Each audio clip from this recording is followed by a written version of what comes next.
Thoughts just happen. I mentioned this in So You're Living in a Simulation, right? You can't control your thoughts because it requires you to think them before you think them. Most of what we think is thinking is just you listening. You're listening to a voice in your head talk shit. That's most of it. And it's noise. Once you start listening to your thoughts, then your mind starts generating, imagining certain reality experiences. You're driving yourself down a particular path. Now, you notice when you're driving, right? You're driving, when you're looking at the road, that's where you're going. The moment you look away from the road, whether or not you think you're going straight, your car will swerve, right?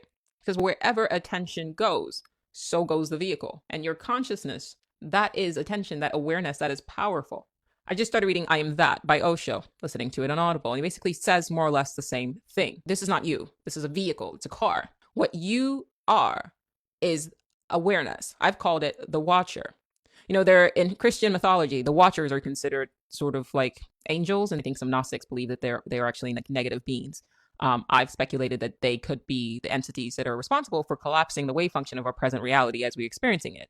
Because for whatever reason, the chaos and disorder and negativity that we generate might be beneficial to them. That is mentioned in So You're Living in a Simulation. But what I've been telling myself is like, why don't you become a watcher? Like for real, a conscious observer of reality. If you do truly become a watcher of your reality, thinking is no longer necessary. I know what I just said was like, wait, what? Thinking is no longer necessary? But if you remember what I just said about 3 minutes ago, you're not actually thinking. You're listening to a voice in your head talk shit. And most importantly, using your mind to generate images of reality that you don't want to experience. How is that serving you? I call myself Joli overthinker because I overthink. I have not been served by overthinking.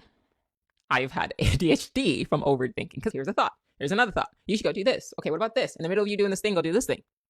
Right? What is depression? Overthinking. Here are all of the negative things, all the bad, horrible things that's wrong.